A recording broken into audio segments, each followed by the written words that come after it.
Assalamualaikum warahmatullahi wabarakatuh. Perkenalkan, nama saya Lisa Umi Kulsum. Saya dari Prodi S1 Manajemen Universitas Semarang. Di sini saya akan menjelaskan tentang upaya NU dalam mencegah radikalisme keagamaan. Yang pertama, pengertian radikalisme, yaitu secara etimologis radikalisme berasal dari kata radik yang berarti akar. Seorang radikal berarti seorang yang menyukai perubahan-perubahan secara cepat dan mendasar dalam hukum dan metode-metode pemerintah.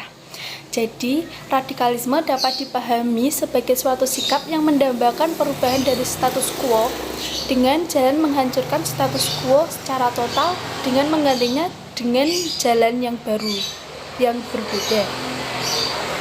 Yusuf Al-Qaradawi misalnya, dia mengembangkan istilah radikalisme dengan istilah ta'aruf al-dini, yaitu dengan cara mengambil proses ta'aruf secara pinggir. Kemudian Rubadi menguraikan 5 ciri-ciri gerakan radikalisme. Yang pertama, menjadikan Islam sebagai ideologi final dengan mengatur kehidupan individu dan politik. Yang kedua adalah negara Islam yang dianut mengadopsinya sebagai sumber-sumber dengan adat Timur Tengah. Yang ketiga yaitu perhatian terfokus ke dalam Al-Quran dan Al-Hadis.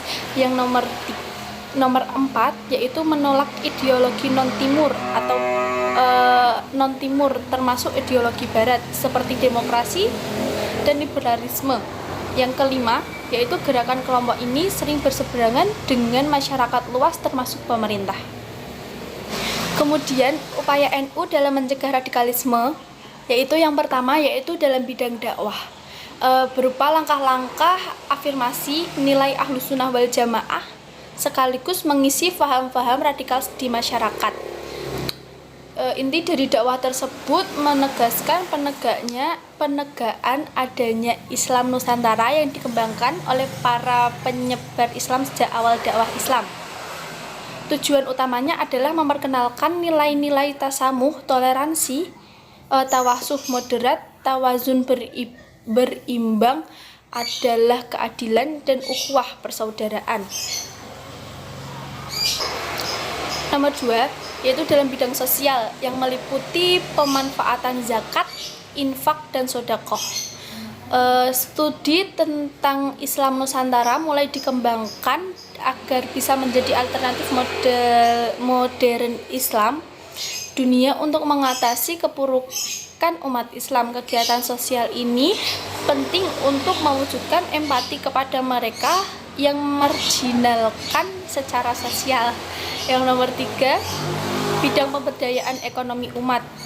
Kegiatan ini diarahkan untuk menggelorakan jiwa di kalangan Nahdliyah dan pengembangan ekonomi secara syariah dengan tujuan jangka menengah panjang guna membentengi umat dari dominasi kapitalisme global. Kemudian kesimpulannya adalah radikalisme dapat dipahami sebagai suatu sikap yang mendambakan perubahan dari status quo dengan jalan menghancurkan status quo secara total dan menggantinya dengan yang baru atau modern. Terima kasih, sekian dari saya. Wassalamualaikum warahmatullahi wabarakatuh.